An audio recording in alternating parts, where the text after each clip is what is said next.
Selamat pagi pada sesi kuliah pengendalian penyakit tanaman, dan pada kali ini saya akan membahas masalah prinsip-prinsip dasar pengelolaan penyakit tumbuhan.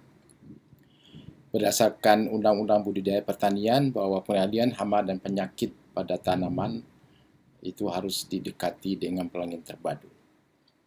Apa itu pengendalian terpadu? Bahwa pengendalian terpadu itu adalah pengendalian penyakit yang dilakukan dengan menggunakan berbagai teknik pengendalian yang kompatibel dengan tujuan untuk menghasilkan produksi tanaman yang mempunyai kualitas dan kuantitas yang tinggi serta aman terhadap lingkungan dan juga konsumen. Oleh sebab itu, pengendalian penyakit tumbuhan ini adalah suatu pendekatan penyakit terpadu, atau dalam bahasa Inggrisnya disebut dengan Plant Disease Management. Nah, sebelum melanjutkan bagaimana apa tindakan yang perlu kita lakukan dalam mengatasi permasalahan penyakit tumbuhan di lapangan, maka ada beberapa konsep yang harus kita sepakati untuk dipahami sebelum kita menentukan teknik-teknik pengendalian yang kita perlukan dalam mengelola penyakit tanaman. Pertama, kita harus mengetahui bahwa terjadinya penyakit pada satu populasi tanaman itu dipengaruhi oleh 3 unsur yang saling berinteraksi. Pertama, keberadaan patogen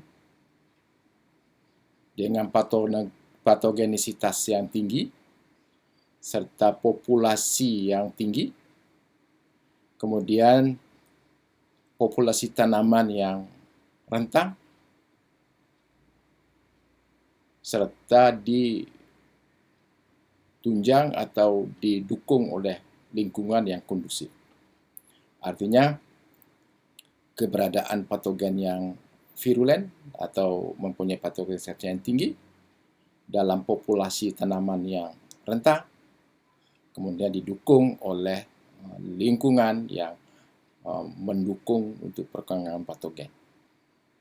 Nah, tindakan pengendalian itu adalah tindakan yang kita lakukan ke salah satu komponen ini sehingga menjadi tidak kondusif untuk perkembangan penyakit. Untuk itu, maka kita perlu pengetahuan dasar yang diperlukan bagaimana kita menentukan strategi pengendalian atau pengelolaan penyakit yang efektif. Pertama, kita harus mengetahui epidemiologi penyakit yang menjadi target. Karena dengan pengetahuan epidemiologi penyakit tertentu, kita akan bisa menentukan strategi yang tepat untuk melakukan tindakan pengendalian terhadap penyakit tanaman. Kedua, kita harus tahu bioekologi penyakit. Apa bioekologi penyakit itu? Adalah interaksi antara patogen dengan tanaman, kemudian interaksi patogen dan lingkungan, dan juga interaksi antara tanaman dengan agroekosistem di mana tanaman itu tumbuh. Kemudian pengetahuan selanjutnya bahwa kita harus tahu prinsip pengelolaan penyakit. Nah, secara umum pengelolaan penyakit itu ada yang kita kenal dengan menghindari penyakit atau disease avoidance, kemudian eksklusi, di mana kita menghalangi jangan sampai patogen masuk ke satu areal pertanaman, kemudian eradikasi, bagaimana kita mengurangi, menghilangkan sumber infeksi, kemudian kita proteksi tanaman, bagaimana kita memproteksi tanaman untuk membuat barir untuk menghalangi terjadinya penetrasi atau infeksi pada suatu tanaman. Dan itu bisa kita lakukan melalui kultur teknis atau teknik budidaya tanaman sehat, pemupukan yang berimbang, dan sebagainya. Kemudian kita juga harus tahu cara-cara pengendalian penyakit. Apakah menggunakan pengendalian biologi, menggunakan varietas resisten, dan pengendalian kimia, dan sebagainya. Kemudian pengetahuan selanjutnya yang menunjang pengendalian penyakit adalah siklus penyakit. Kita harus mengetahui siklus penyakit yang menjadi target untuk dikendalikan. Kita harus tahu bahwa di siklus penyakit pada tahapan mana bahwa tindakan pengendalian itu efektif kita lakukan. Ada penyakit yang critical point-nya itu adalah pada inokulum primer, atau ada juga yang pada inokulum sekunder atau reproduksinya sangat tinggi, sehingga tingkat pengendalian untuk dua tipe penyakit ini tentu akan berbeda. Ada juga yang seperti penyakit virus itu critical point-nya ada penyebaran, di mana kita menghalangi penyebaran melalui pengendalian vektor yang bisa dilakukan secara biologi maupun kimia.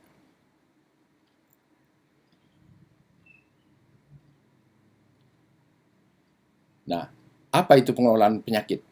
Jadi ini sedikit saya ingin mengatakan perbedaan sedikit dengan pengendalian penyakit. Ini pengelolaan penyakit ini adalah kata lain dari pengendalian penyakit secara terpadu. Nah, pengelolaan penyakit itu adalah suatu konsep atau cara berpikir dalam usaha pengendalian penyakit dengan menerapkan berbagai teknik pengendalian yang dipadukan dalam satu kesatuan untuk mencegah kerusakan tanaman dan mencegah timbulnya kerugian ekonomi, serta mencegah kerusakan terhadap lingkungan dan ekosistem di daerah pertanian itu. Dengan kata lain, bahwa pengelolaan penyakit tanaman adalah pengendalian dengan pendekatan ekologi yang bersifat multidisiplin untuk mengelola penyakit tanaman dengan menerapkan berbagai teknik pengendalian yang kompatibel. Nah, apa ciri pengelolaan penyakit tumbuhan? Nah, pengelolaan penyakit tumbuhan ini ciri-cirinya adalah bahwa pengelolaan penyakit tumbuhan ini berwawasan lingkungan untuk membangun pertanian yang berkelanjutan. Nah, oleh sebab itu, pengelolaan penyakit tanaman yang ramah lingkungan itu ciri-cirinya sebagai berikut. Menerapkan sistem pengendalian secara bersistem, terpadu, terkoordinasi dengan baik. Sasarannya adalah produksi dan ekonomi tercapai tanpa merusak lingkungan hidup dan aman terhadap kesehatan manusia sebagai konsumen dari hasil-hasil pertanian itu. Yang ketiga, mempertahankan produksi dengan mengedepankan kualitas produk pertanian. Kemudian mengurangi dan membatasi penggunaan pestisida kimia. Artinya bahwa pestisida kimia ini adalah bersifat racun tidak saja terhadap patogen atau hama target, tapi juga terhadap manusia sebagai konsumen. Banyak hasil-hasil pertanian kita tidak laku terjual, terutama di pasar luar negeri, karena kontaminasi pestisidanya sangat tinggi, sehingga banyak pestisida, bahan kimia pestisida ini yang sudah diidentifikasi sebagai bahan penginduksi kanker atau karsinogenik, dan ini sangat berbahaya untuk kesehatan manusia. Oleh sebab itu, penggunaan pestisida kimia merupakan alternatif terakhir apabila teknik pengendalian tadi saya uraikan tadi tidak lagi bisa dapat mengatasi serangan patogen yang terjadi di lapangan. Nah, apa tujuan pengelolaan penyakit tumbuhan? Nah, di sini saya perlihatkan ini adalah beberapa gambar. Yang pertama bahwa tujuan pengolahan penyakit tumbuhan adalah memperoleh hasil tanaman dengan kualitas dan kuantitas yang optimal. Kedua, mengurangi kerugian ekonomi akibat penyakit tanaman, seperti penurunan hasil secara langsung dan peningkatan biaya produksi akibat penggunaan sarana dan prasarana untuk pengendalian penyakit. Yang ketiga, mengelola keterjangkauan penyakit agar selalu berada di bawah ambang ekonomi. Jadi pengelolaan penyakit itu tidak membuat suatu populasi itu dengan keterjangkauan 0%. Kalau itu kita lakukan bahwa kita akan menggunakan pestisida yang berlebihan, yang tadi pada akhirnya akan berdampak terhadap pencemaran lingkungan dan juga konsumen. Kedua, menghindari dampak negatif pada lingkungan. Nah, ini seperti yang saya katakan bahwa penggunaan pestisida kimia yang berlebihan akan bisa membahayakan konsumen. Ini pada gambar yang ini saya lihat bahwa ini ada kultural praktis. Ini lingkaran ini kan merupakan suatu ini juga di prioritas ya. Jadi bagaimana kita mengendalikan penyakit itu dengan pengendalian secara kultur budidaya tadi, kemudian dengan perundang-undangan atau regulasi, kemudian menggunakan tanaman resisten, kemudian penelitian biologi. Ini memang penelitian biologi belum banyak dilakukan karena keterbatasan agen hayati yang bisa digunakan untuk mengendalikan. Nah, sekarang pengendalian kimia masih dominan ya, tapi itu tadi bahwa pengendalian penyakit harus menjadikan pengendalian kimia ini merupakan suatu alternatif terakhir.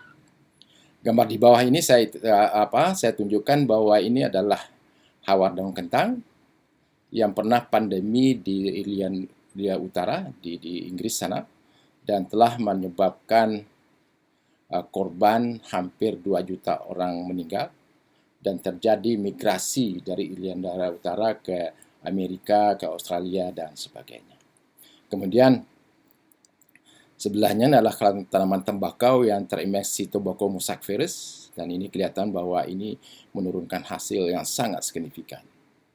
Kemudian ada penyakit banji top pada pisang yang disebabkan oleh virus dan ini juga membuat pisang tidak bisa berbuah. Nah, kerugian apa akibat penyakit ini? Jenis kerugian ini. Nah, kerugian akibat penyakit pertama tadi sudah sampaikan kualitas dan kuantitas hasil pertanian. Ini ada gambar tomat yang terserang Phytophthora dan apabila buahnya terserang, nah itu tidak mempunyai harga jual sama sekali. Artinya buah tomat yang terinfeksi Phytophthora tidak bisa dikonsumsi dan menjadi tidak terpakai. Kemudian tanaman sakit dapat mengakibatkan kontaminasi seperti toksin yang berbahaya untuk konsumen. Banyak contoh bahwa patogen di samping merusak hasil pertanian juga akan meninggalkan toksin seperti aflatoksin pada biji-bijian akibat Aspergillus dan juga banyak lagi yang lain. Kemudian penyakit juga akan menurunkan standar kosmetik. Seperti bunga kalau terserang penyakit menjadi warnanya menjadi tidak bagus dan tidak menarik dan tidak bisa dijual. Kemudian pada beberapa buah-buahan yang terserang patogen menimbulkan bercak-bercak pada kulit buah sehingga harganya menjadi rendah. Kedua, meningkatkan biaya produksi. Nah, ini karena penggunaan pestisida. Kemudian sertifikasi benih karena kita harus menggunakan benih yang sertifikasi dan itu juga menjadi mahal. Karantina, saya kira ini karantina juga menjadi tren saat ini karena semua ekspor dan impor hasil pertanian harus melalui badan karantina, dan ini menjadi suatu tahap yang cukup meningkatkan, memerlukan biaya baik tenaga kerja dan sebagainya. Kemudian terbatasnya jenis tanaman yang dapat dibudidayakan pada daerah endemik penyakit. Jadi kita tidak, sebagai contoh bahwa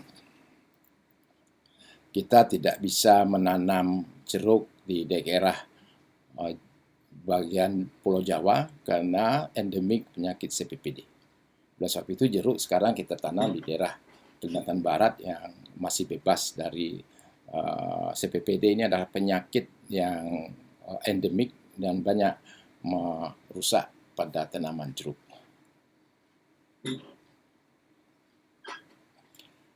Nah, informasi penting apa yang perlu kita yang diperlukan untuk pengelolaan yang efektif. Jadi informasi yang kita perlukan, pertama, kita harus bisa mendiagnosis penyakit untuk mengetahui patogen yang menjadi target pengendalian. Kedua, kita harus tahu, setelah tahu patogennya, kita akan lanjutkan bagaimana siklus hidup patogen itu, sehingga kita tahu perkembangan penyakit dan pada tahap apa tindakan pengendalian efektif dapat dilakukan. Kemudian setelah kita tahu bahwa patogen target jenis patogennya, kita bisa masuk ke segitiga penyakit untuk menentukan faktor-faktor apa yang mempengaruhi terjadinya penyakit tanaman. Apa faktor lingkungan, apa faktor tanaman, dan tentu berdasarkan pengetahuan tentang faktor mempengaruhi penyakit, kita dapat menentukan kira-kira strategi pengendalian yang tepat untuk patogen yang telah kita identifikasi berdasarkan diagnosis yang tepat. Kemudian epidemiologi penyakit tanaman. Kita harus tahu epidemiologi penyakit yang jadi target pengendalian, sehingga kita bisa menentukan strategi yang tepat untuk mengendalikan suatu penyakit. Nah, ini saya ingin menunjukkan beberapa penyakit dan patogen. Jadi, pertama, ini ada penyakit bulai pada jagung. Dan kalau kita identifikasi, kita diagnosis, ternyata penyebab penyakitnya adalah Peronospora maydis. Nah, dengan mengetahui penyebab penyakitnya Peronospora maydis, maka kita lanjutkan bahwa bagaimana siklus hidup dari Peronospora maydis. Kalau kita perlu tindakan biologi, kira-kira agensi hayati apa yang bisa efektif menurunkan populasi Peronospora maydis. Kemudian, kalau kita ingin pilihannya pengendalian kimia, fungisida apa yang kira-kira efektif. Nah, oleh sebab itu, saya katakan tadi bahwa dengan kita tahu patogen target, maka kita bisa menentukan critical point pada titik-titik mana yang bisa efektif melakukan tindakan dan bagaimana tindakan itu dilakukan. Kemudian sebelah kanannya ini adalah penyakit keriting pada cabai. Jadi patogennya itu adalah Cucumber mosaic-virus, dan untuk menentukan ini patogen ini kita perlu tahapan dari gejala, kemudian uji serologi kalau untuk virus, kemudian molekuler biologi, sehingga kita tahu bahwa akhirnya bahwa penyebabnya keriting itu adalah Cucumber mosaic. Nah, virus ini critical point-nya apa? Nah, ternyata virus ini di lapangan dia ditularkan oleh sejenis kutu daun, sehingga pengendalian kutu daun adalah salah satu cara untuk mengendalikan penyakit keriting pada cabai. Kemudian yang ketiga ini adalah penyakit hawar daun kentang. Ini sudah populer tadi, sudah saya sampaikan, pernah pandemi tadi. Dan ini patogennya adalah Phytophthora infesta. Nah, yang kita tahu uh, apa secara tepat patogennya, maka kita bisa melanjutkan mempelajari siklus hidup dari Phytophthora infesta, siklus penyakitnya. Kemudian kalau kita mau penelitian biologi pakai agensi hayati yang mana, kalau kita penelitian bahan aktif fungisida apa yang itu. Nah, kalau ini secara kultur teknis ternyata Phytophthora infesta lebih ganas pada daerah yang lembab. Bagaimana kita mengurangi kelembaban pada areal pertanaman kentang yang kita tanam. Nah, kalau kita kembali ke faktor yang menentukan yang kita perlu kuasai itu adalah siklus penyakit, maka di sini adalah pengelolaan penyakit adalah antisipasi terjadinya keterjadian penyakit dengan menerapkan prinsip pengendalian pada titik lemah dari siklus penyakit. Ini kalau perhatian di sini, kalau kita mulai dari infeksi, ya, jadi infeksi menghasilkan tanaman sakit, ya. Kemudian tanaman itu diinvasi atau dikolonisasi oleh patogen. Setelah tanaman itu 100% terserang, dia akan patogen itu akan bereproduksi. Nah, setelah reproduksi ini ada dua jenis. Pertama, dia struktur reproduksi itu akan masuk masa dorman. Ini seperti kalau di daerah 4 musim, mungkin musim winter, musim dingin, dia akan membentuk struktur dorman, bisa spora yang mempunyai dinding tinggi bisa bertahan sampai musim akan datang. Nah, setelah kita tanam baru, maka struktur dorman ini akan menjadi inokulum primer dan akan menginokulasi tanaman baru yang kita tanam. Kemudian terus ke penetrasi, kemudian terulang lagi sampai infeksi, dan itulah yang terjadi pada satu jenis patogen. Dan itu yang disebut dengan monocyclic disease, jadi penyakit monosiklik. Jadi dia hanya tanaman hanya terinfeksi oleh inokulum primer. Dan biasanya penyakit yang ditularkan dalam tanah atau soil-borne disease ini, soil-borne patogen ini karakternya demikian. Biasanya yang monosiklit ini mempunyai daya tahan yang lama dalam tanah atau saat tanaman tidak ada. Nah, tipe lain itu adalah yang polisiklik. Jadi bagaimana tanaman yang terinfeksi itu menjadi sumber infeksi untuk tanaman sebelahnya. Malah dalam satu musim tanam akan terjadi ribuan bahkan jutaan siklus, dan ini akan laju reproduksi dari satu patogen itu sangat tinggi. Dan ini biasanya pada tanaman patogen yang ditularkan melalui udara atau melalui spora yang diterbangkan oleh angin, dan ini akan terjadi seperti itu.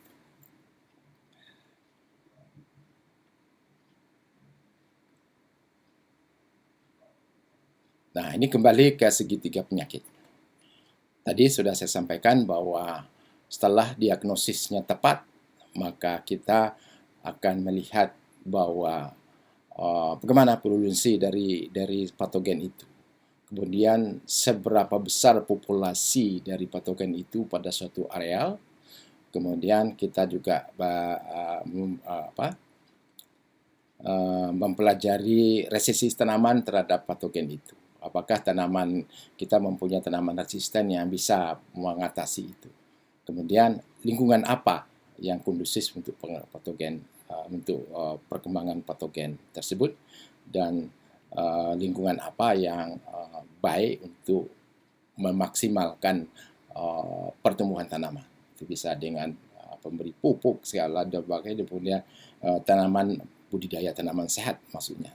Karena makin sehat tanaman, semakin tahan dia terhadap patogen. Nah, ini kembali ini lebih detail bahwa ini adalah kalau kita menemukan karakter penyakit itu adalah polisiklik, jadi ada yang garis putus-putus polisiklik.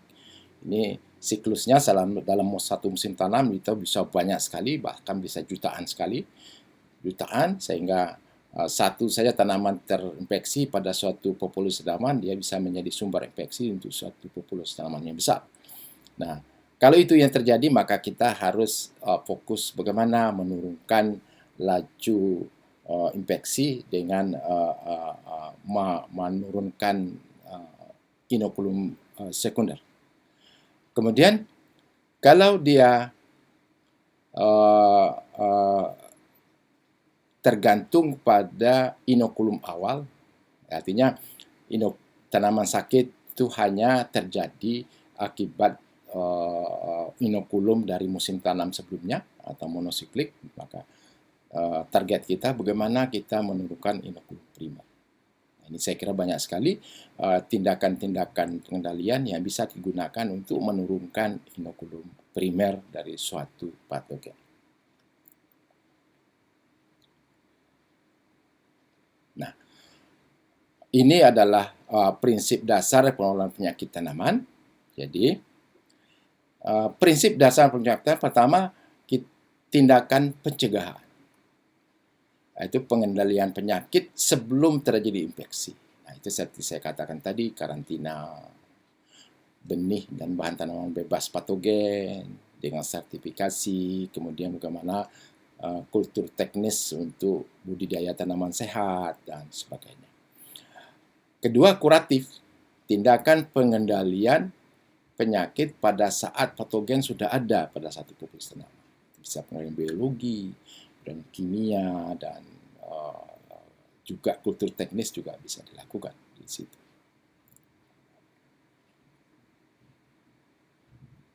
Nah, ini adalah bagaimana strategi pengelolaan penyakit tumbuhan. Pertama, kita harus semaksimal mungkin mencegah terjadi infeksi. Bagaimana? Kita bisa dengan protesi tanaman, dengan protektan bahan yang bisa melindungi tanaman, membuat barir jangan sampai terjadi kontak antara patogen dengan tanaman. Kemudian kita bagaimana menurunkan laju infeksi. Bagaimana kalau laju tadi, kalau tipenya adalah polisiklik, dia menghasilkan inokulum sekunder yang banyak sekali, dan bagaimana kita menurunkan produksi inokulum sekunder itu. Dan itu bisa pengendalian biologi, penggunaan varietas resisten, penggunaan pengendalian kimia, kemudian kultur teknis yang baik. Ini banyak sekali yang bisa kita lakukan di situ. Kemudian eradikasi ini lebih ditujukan bagaimana kita mengurangi sumber infeksi. Ini juga bisa dengan sanitasi, dengan kimia, biologi dan sebagainya. Kemudian untuk penyakit-penyakit yang punya vektor, kita harus mengendalikan vektor, bisa dengan varietas resisten vektor, dan juga pengendalian biologi dari musuh alami. Biasanya vektor ini banyak berasal dari serangga dan juga jenis-jenis seperti kutu daun, wereng, dan sebagainya.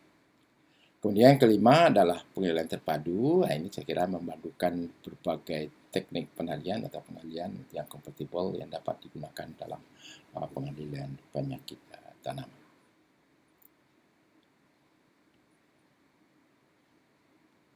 Nah, ini kembali ini adalah prinsip dasar pengendalian penyakit. Jadi prinsip dasar itu adalah menghindari penyakit, seperti saya katakan dalam penyuluhan tadi. Bagaimana kita menghindari penyakit, kita pilih waktunya, kita pilih lokasinya, sehingga kita menanam tanaman itu tidak terjadi penyakit, karena memang pada lokasi yang kita pilih itu tidak terdapat patogen atau tidak ada vektor yang bisa menularkan penyakit virus seperti itu.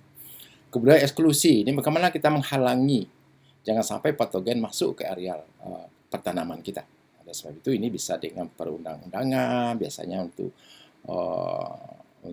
patogen karantina ini seperti di luar negeri, penyakit di luar negeri jangan sampai masuk ke Indonesia yang bisa membahayakan kelanjutan biodiversitas kita. Kemudian eradikasi, tadi sudah sampaikan bahwa ini adalah lebih ke arah setelah patogen berada pada lokasi petanaman, bisa biologi, kimia, sanitasi, dan sebagainya. Kemudian ada proteksi tanaman. Ini proteksi ini adalah bagaimana kita membuat barrier jangan sampai patogen dengan tanaman itu kontak. Jadi bisa dengan kimia juga, bisa kultur teknis, bisa apa gitu. Saya kira banyak sekali teknik cara-cara yang bisa dilakukan untuk melakukan atau menghalangi kontak antara patogen dengan tanaman.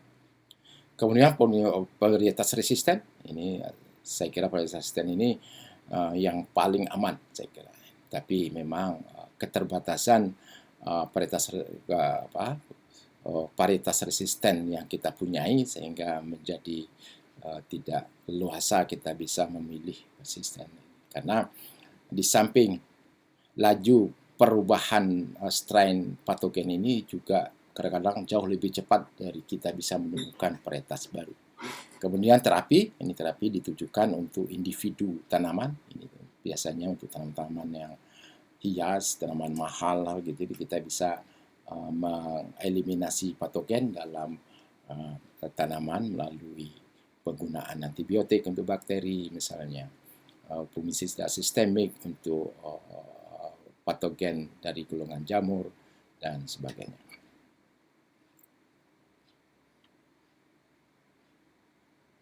Nah, kalau kita kembali tadi pada prinsip pertama menghindari penyakit, maka tadi saya katakan ada pemilihan tempat. Jadi apabila waktu, kemana kita nanam menanam tanaman pada saat patogen tidak aktif atau populasi rendah. Ini sebagai contoh nih, menghindari penyakit tungro ini. Penyakit tungro ini adalah penyakit yang berbahaya sekali pada tanaman padi. Itu bisa kita lakukan pada musim hujan. Kenapa? Karena pada musim hujan populasi orang hijaunya rendah. Kemudian pemilihan lokasi. Lokasi juga demikian, menanam tanaman pada areal yang tidak ada patogen atau kondisi yang tidak sesuai untuk perkembangan patogen. Contoh, menghindari penyakit karat. Ini ada penyakit karat pada kopi ya.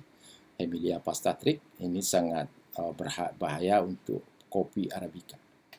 Dan kopi Arabica kalau harus kita tanam di atas 1.200 meter di atas permukaan laut.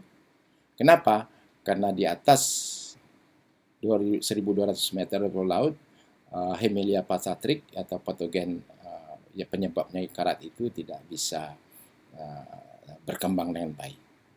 Atau sengaja kita modifikasi lingkungan agar tidak favorable untuk patogen, seperti manipulasi suhu, pH tanah dengan pengakuran, kelembaban, dan drainase, itu segala selalu. Jadi salah satu kita cara menghindari penyakit. Nah, tadi saya sampaikan eksklusi. Jadi bagaimana tindakan kita menghalangi patogen masuk pada suatu areal pertanaman kita. Nah, itu adalah karantina. Itu menggunakan peraturan perundangan. Ini ada Undang-Undang 21 tentang karantina hewan, ikan, dan tumbuhan. Ada peraturan pemerintah nomor 2 tentang karantina tumbuhan. Kemudian peraturan menteri tahun 2009 tentang karantina tumbuhan. Dan peraturan itu mengatur transportasi tumbuhan, bagian tumbuhan, benih, dan bibit, dan dia bawa dari luar negeri atau antar daerah di Indonesia. Ini ternyata karantina itu sudah kesulitan untuk daerah yang dekat, misalnya kesulitan dalam melakukan karantina itu penyebaran patogen yang terjadi melalui vektor, dan kadang vektor bisa migrasi dalam jarak yang jauh yang bisa sekaligus membawa patogen.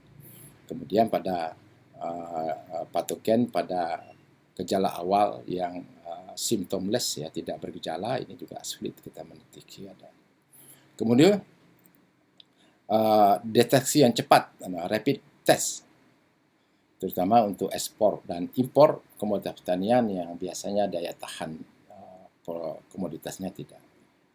Kemudian seleksi benih, seleksi bebas patogen, bahan perbanyakan tanaman, ini adalah benih, ada banyak vegetatif, terutama untuk patogen terbawa benih atau seedborne patogen.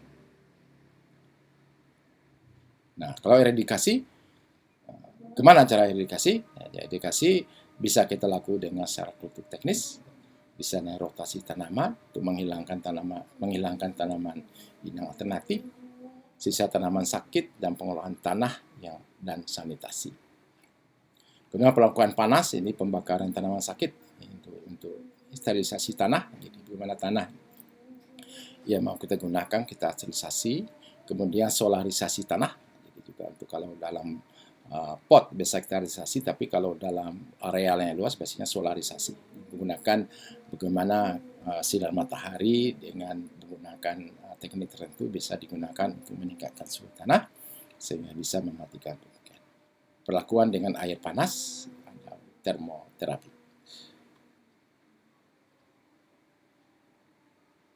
Nah, bagaimana eradikasi dengan budidaya tanaman? Kita bisa melakukan rotasi tanaman dengan tanaman yang bukan menjadi inang suatu patogen.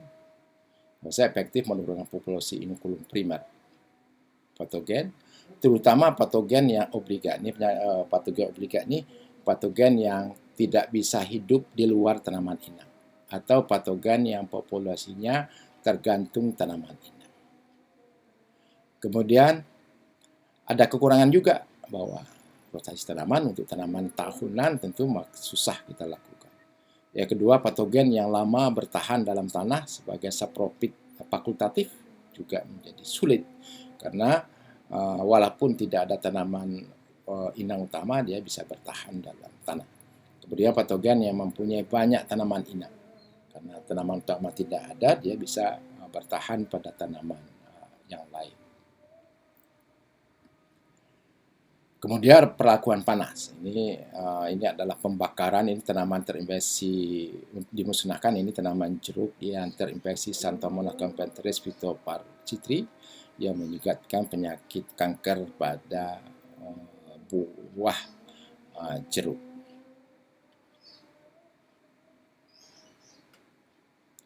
Kemudian kita bisa melakukan pelanggan kimia. Jadi kimia, kita bisa menggunakan antibiotik untuk bakteri, kita bisa menggunakan fungisida untuk fungi, herbisida untuk gulma. Jadi ini kalau kita ketemu patogen yang bertahannya di gulma, kita bisa gunakan herbisida untuk mematikan gulma tersebut. Kemudian nematisida itu untuk mengendalikan nematoda, insektisida untuk hama dan juga untuk vektor virus, kemudian rodentisida untuk tikus. Biocide ini adalah broadtoksid, ini banyak digunakan untuk fumigasi. Jadi bisa fumigasi tanah, fumigasi bahan-bahan pertanian yang bisa digunakan untuk menghilangkan patogen. Kemudian kita juga bisa melakukan penelitian biologi. Nah, biologi ini adalah ada yang antibiosis, bagaimana agensi hayati bisa menghasilkan antibiotik yang bisa mematikan patogen yang menyerang. Kedua, kompetisi. Jadi dia agensi hayati ini bisa berkompetisi dengan patogen dalam memanfaatkan nutrisi sehingga patogen tidak bisa berkembang. Kemudian ada mikroparasit. Nah, ini parasit yang di agensi hayati yang bisa memarasit patogen sehingga patogen bisa tidak berkembang. Kemudian hipovirulen. Hipovirulen ini adalah proteksi silang. Jadi gunakan imunisasi dan strain lemah untuk mendapatkan ketahanan untuk strain yang kuat. Ini biasanya untuk tanaman-tanaman yang terserang virus. Yang kelima ada indus resistan. Jadi bagaimana kita menginduksi ketahanan tanaman sehingga dia akan tahan terhadap patogen yang menyerang. Ini induksi ketahanan ini banyak sekali metodenya, bisa secara kimia, secara biologi dan sebagainya.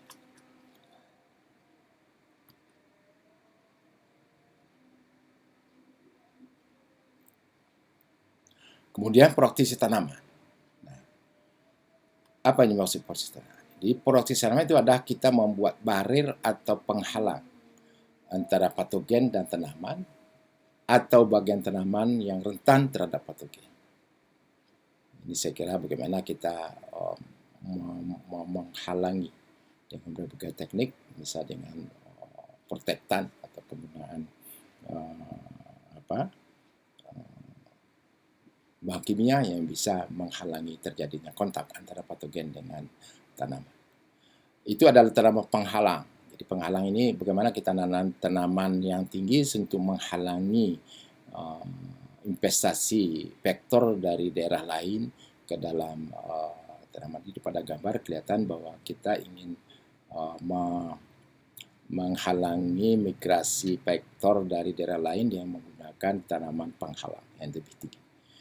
Kemudian kita menanam pada periode tanaman tidak ada. Jadi sengaja kita biarkan tanaman di dibra namanya. Jadi pada periode tertentu sehingga kita harapkan populasi patogen itu akan turun. Jadi saya katakan tadi bahwa karakter yang bisa menginduksi penyakit pertama populasi tinggi dan populasinya tinggi. Jadi bra ini bisa menurunkan populasi patogen. Kemudian sebelahnya adalah mulsa plastik yang mengkilat ya. Mengkilat ini bisa menghalangi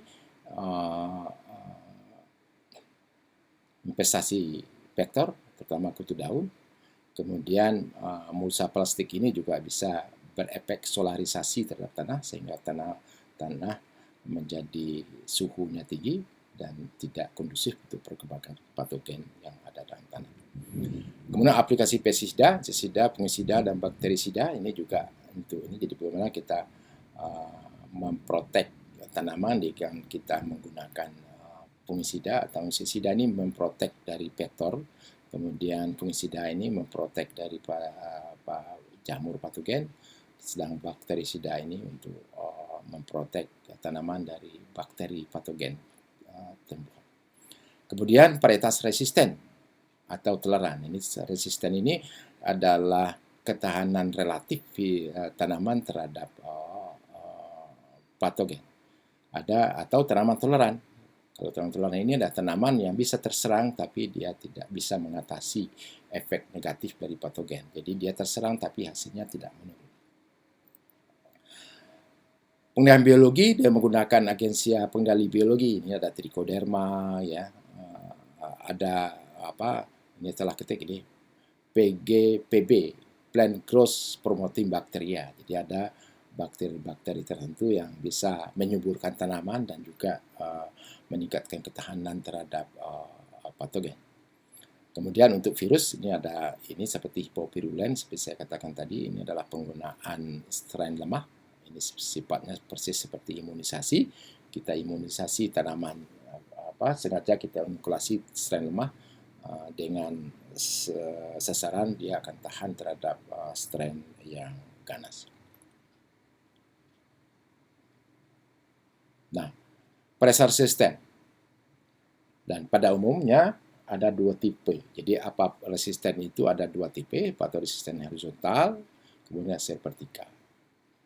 Resisten horizontal ini biasanya terdapat pada tanaman-tanaman varietas tradisional. Banyak gen sehingga sulit dipatahkan ya. Kemudian non-specific strain, dia tahan untuk semua strain, stabil, tahan lama, jadi kita nanam selama-lamanya tidak terserang. Tapi juga biasanya hasilnya juga tidak terlalu tinggi. resisten kuantitatif, kemudian dipengaruhi oleh lingkungan, jadi pada lingkungan tertentu dia tidak tahan. Efektif terhadap patogen nekrotrof. Nah, patogen nekrotrof ini ada dua tipe patogen, ya, ada nekrotrof, ada biotrof. Kalau nekrotrof ini patogen yang hidup pada jaringan tanaman inang, jaringan inang yang mati.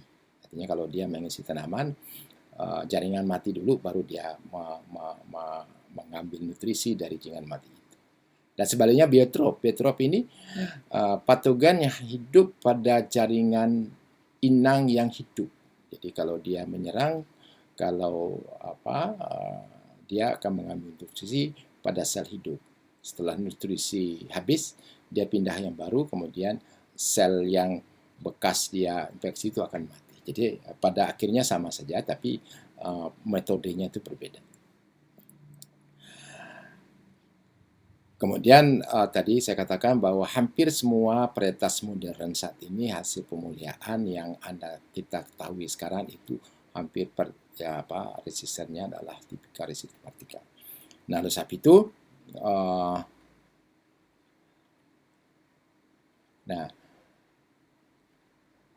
kelemahan dari varietas resisten vertikal, pertama dia mudah patah.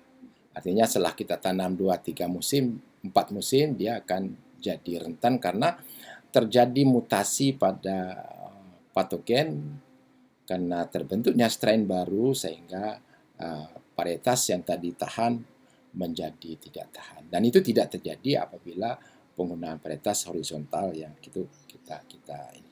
Nah, oleh sebab itu kita bisa menggunakan varietas resisten vertikal dengan sistem penanaman multilini. Jadi bagaimana kita menggunakan tanaman, populasi tanaman yang masing-masing individu tanaman itu mempunyai ketahanan yang berbeda terhadap strain-strain itu, sehingga tidak terjadi tekanan seleksi pada populasi tanaman itu. Kemudian rotasi gen, jadi kita merotasi tanaman berdasarkan gen ketahanan. Jadi tidak berdasarkan jenis tanaman, tapi menjadi case. Misalnya pada musim ini kita tanam tanaman resisten terhadap strain 1. Tahun depan kita tanam musim selanjutnya dengan tanaman resisten yang tahan terhadap strain 2 dan seterusnya. Kedua, piramida gen ini adalah akumulasi gen-gen ketahanan. Ini pekerjaan orang pemulihan tanaman. Kemudian spesifik gen untuk spesifik wilayah, gen deployment. Jadi ini biasanya kalau kita ingin menanam peta geografis strain ini berbeda. Jadi walaupun sama-sama Phytophthora yang menyerang di Puncak Bogor misalnya, akan berbeda dengan Phytophthora yang menyerang di Sumberjaya. Nah, sehingga kita menggunakan tanaman resisten itu sesuai kewilayahan dari peta itu. Jadi informasi tentang penyebaran strain itu jadi penting. Nah, bagaimana terapi? Tadi saya katakan bahwa terapi itu ditujukan pada individu tanaman, bukan pada populasi. Oleh sebab itu, bisa kita carakan secara kimia dan juga bisa biologi. Secara kimia kita menggunakan antibiotik, biasanya kita infus, pestisida sistemik atau fungisi sistemik, kemudian molekular terapi. Ya, jadi kalau untuk bisa disinfektan, untuk insektisida vektor serangga, perlakuan benih dan sebagainya. Dan juga hipovirulen bisa kita lakukan untuk terapi dari suatu tanaman yang sudah terinfeksi. Nah, sebelum kita lakukan penelitian, ini adalah beberapa pertanyaan yang perlu kita tentukan jawabannya agar kita punya pemikiran bagaimana kita mengendalikan penyakit. Untuk menentukan pengendalian penyakit yang efektif, pertama kita harus bisa menjawab bagaimana cara bertahan patogen saat tanaman tidak ada. Apa dia bertahan sebagai saprofit fakultatif, atau dia bertahan sebagai di sisa tanaman terinfeksi atau pada inang alternatif, dan juga mungkin dalam vektor. Itu harus bisa dijawab. Kemudian apakah populasi inokulum primer tinggi atau rendah? Sekarang tinggi atau rendah? Sebagai contoh misalnya penyakit bercak daun pada kacang tanah yang polisiklik, ya, setelah tidak banyak bertahan dalam tanah sehingga inokulum primernya tidak tinggi, tapi laju reproduksinya tinggi sekali sehingga proses penyakit itu banyak ditentukan oleh reproduksi patogen pada saat tanaman berada di lapangan. Bagaimana peranan inokulum primer dalam siklus penyakit? Bagaimana? Misalnya penyakit bakteri pada tembakau misalnya, dia bisa Rastalonia itu dia bisa bertahan 12 tahun dalam tanah, sehingga inokulum primer menjadi penentu keberhasilan tanaman selanjutnya. Kemudian bagaimana tanaman terserang patogen? Bagian mana? Jadi bagian daun, akar, misalnya penyakit busuk akar pada lada, ya kan, bagian tanah. Sehingga tindakan pengendalian kita bagaimana menghalangi proses infeksi pada pangkal batang. Bisa kita secara biologi, bisa secara kimia, dan sekarang sudah muncul teknik penyambungan batang bawah, batang atas dengan batang bawah yang tahan karena berasal dari kerabat liar lada. Nah, ini salah satu yang harus ini. Apakah kerentanan tanaman itu terjadi selama tanaman tumbuh? Ada tanaman yang rentannya hanya pada fase vegetatif. Tidak setelah fase generatif dia tidak, seperti penyakit damping off yang rentan pada saat masih bibit misalnya, dan sebagainya. Apakah faktor biologi yang mengurus penyakit? Apa tanaman alternatif atau vektor? Tadi saya katakan bahwa faktor aja penentu enggak, seperti penyakit keriting pada cabai. Kemudian faktor lingkungan apa yang mempengaruhi penyakit? Apa faktor kelembaban, suhu udara, kelembaban tanah, dan sebagainya. Berapa lama interaksi patogen dengan tanaman terjadi? Nah, ini saya kira ini juga jadi penentu apakah dia patogen itu sejak tanam sampai panen dia atau interaksi patogen itu karena dia rentan pada musim pada tahap vegetatif, sehingga interaksinya hanya terjadi pada fase vegetatif.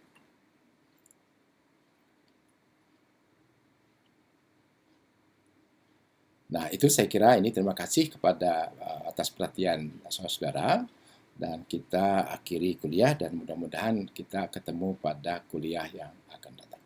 Terima kasih. Assalamualaikum warahmatullahi wabarakatuh.